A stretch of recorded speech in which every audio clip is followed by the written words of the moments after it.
Federal Drive is presented by GEHA, Government Employees Health Association, proudly providing health and dental benefits to federal employees and their families. Visit GEHA.com.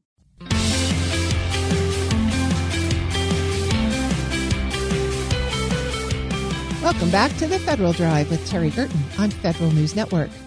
Even though the bombs and missiles have stopped falling, that doesn't mean nothing is happening between Iran, Israel, and the United States. In fact, it may mean that certain dangers, like cyber attacks, are actually increasing. Here to help us understand the threat and how to mitigate it is Vice President of Global Cyber Risk at Optiv, James Turgell. Mr. Turgell, thank you for joining me. Thanks for having me. I want to explore with you what's happening following the U.S. airstrikes on Iranian nuclear sites. The bombs have stopped. The ceasefire between Iran and Israel seems to be holding. Is it possible that conflict has shifted somewhat into this invisible arena of cyber attacks? What are your observations there? Yeah, absolutely. Certainly, Iran is well-known, well-documented history of targeting the U.S. Now, certainly, they never stopped previously before the Israeli-Iran conflict started. They've been doing this for years, and they're really now, I believe, becoming more aggressive in the U.S. because of not only what we saw during the previous election, 2024 election, right? Iran was already involved in doing espionage attacks and other attacks. There was a recent indictment of 2 IRGC members because of that election interference attack.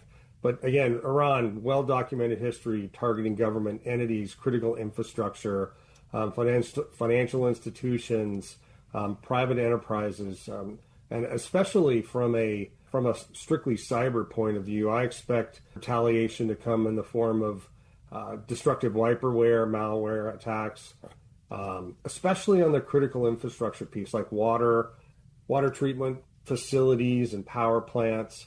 Iran also enjoys doing what they call DDoS attacks, so dedicated denial of service attacks. That happened within hours of the bombs dropping on the 3 Iranian nuclear sites.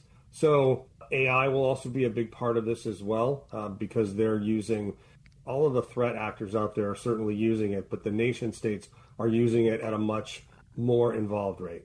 You covered a lot of ground right there, so I want to try to back up and take bits and pieces of it. You said you expect the Iranians to be much more aggressive in their cyber attacks. Can you talk a little bit about, in more detail, about the strategies that you mentioned, DDoS and Viperware and some of those other things? Yeah, I mean, certainly their history, these are the cases that I worked when I was in the FBI for years. They're certainly their tradecraft is well known. What their only real ability to affect the United States, right, is either by affecting our troops over in the region, which they attempted, shortly after the bombing of the 3 nuclear sites. But really, their only way to affect us is by cyber attacks, right?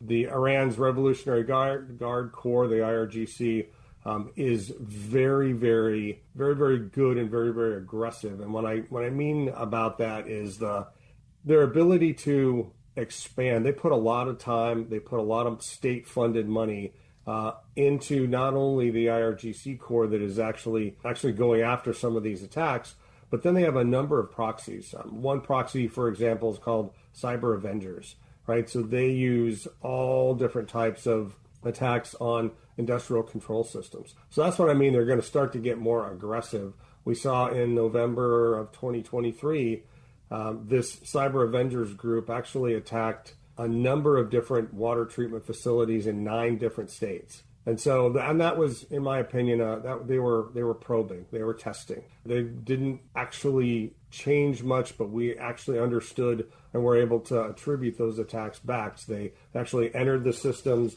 they changed passwords, and so that was just a probing attack. So I think the next level of attacks will be much more aggressive. They'll be much more destructive as well. I'm speaking with James Turgell. He's Vice President of Global Cyber Risk at Optiv. So you mentioned that these attacks have been going on for years on our domestic critical infrastructure. Can you talk a little bit about how prepared those systems are for this more aggressive approach? Well, unfortunately, our critical infrastructure is not very prepared at all. Most of those organizations are local, they're regional, they're state funded. There's not a lot of individuals that have a tremendous amount of experience working there. They have very small budgets, and so they're not able to actually, pay high-end IT and cyber folks to be able to help them. So, unfortunately, it's a fortunate and unfortunate, right? So, fortunately, they are small. Fortunately, they are not connected, right? So if you look at our power grid, right, totally different. There's a structure to that. There's the interconnectedness of different power regions, right? When you talk about the water treatment facilities and the water cleansing facilities, they're just all separate entities. But they all use, ICS systems. They all use SCADA systems. They use systems that these organizations in Iran are really good at attacking. And unfortunately, they're using a lot of material and sensors from, there's just a few manufacturers in the world that do this, right? And so Iran has a pretty small list of the ones that they need to be able to attack. So how would you say the federal government can work with local infrastructure, utilities to help mitigate or prevent vulnerabilities? Well, so there has to be a public-private partnership here, especially when you're talking about critical infrastructure. Now, it's something that both Department of Homeland Security, TSA, the FBI are actually, very, very involved in. I know when I was in the FBI, we did a ton of public-private outreach. You've got InfraGard, you've got all of these organizations that are out there trying to help, right, small to medium-sized businesses, because those are the ones that are really going to take the brunt of these attacks. And so there has to be a way to make sure that they're remaining vigilant, right? Iran loves and has a very aggressive social engineering campaigns. Lots of systems utilizing AI, lots of servers and lots of domains out there. So it looks like they're coming from, just down the street as opposed to halfway across the world. Do you think the situation now is testing, for example, the U.S. domestic strategy around response to these kinds of cyber attacks?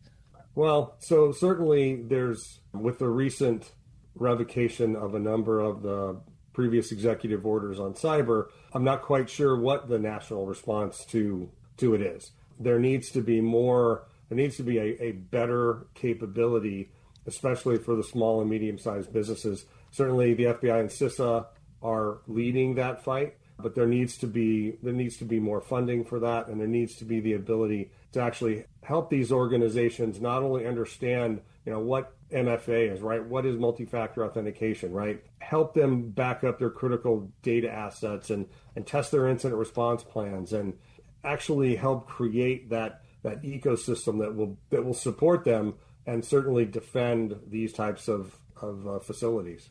Can you articulate a little bit about the international collaboration discussions or strategies or frameworks around cyber attacks and responses?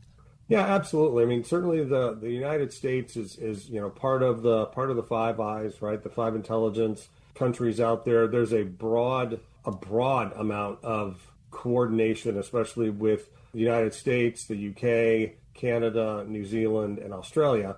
Specifically with the UK, we share a ton of information with them. When I was in the FBI, we would go over to their cyber command, GCHQ, and really there was a ton of synergy between not only FBI operations and GCHQ, but certainly the other countries as well. You don't see as broad in the rest of Europe, but there's certainly from a law enforcement standpoint when we identify targets over in Europe, certainly not the Middle East. We're not being able to make any arrests over there, but there's broader coordination in Europe.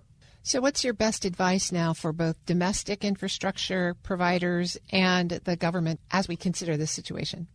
We really have to remain vigilant. We're in a high threat environment right now, especially from Iran, right? They will respond, and they will respond with larger, more aggressive cyber attacks. But that means remaining vigilant, right, for suspicious emails or activity. I talked a little bit about, making sure that you're using multi-factor authentication. back up and test all your critical systems, review any previous risk assessments or conduct risk assessments in certain areas, especially the critical infrastructure, the water treatment facilities. I mean, I would go to the point of actually testing and probing your system to actually have it scanned for the types of malware that we know Iran uses. I mean, I would be that aggressive to make sure that they're not already there. I've been speaking with James Turgel. He's Vice President of Global Cyber Risk at Optiv. Mr. Turgel, thanks for joining me and for your very clear-eyed both assessment and suggestions. Thank you so much. We'll post this interview at federalnewsnetwork.com/Federal Drive. Hear the Federal Drive on your schedule. Subscribe wherever you get your podcasts. The Federal Drive with Terry Gerton is produced by Eric White and Michelle Sandiford. Our web editors are Daisy Thornton and Darius Lauderdale. For the latest updates, stay with federalnewsnetwork.com or follow us on Facebook and LinkedIn. Up next, the top national headlines from CBS News and the Federal Newscast. I'm Terry Gerton. Thanks for listening.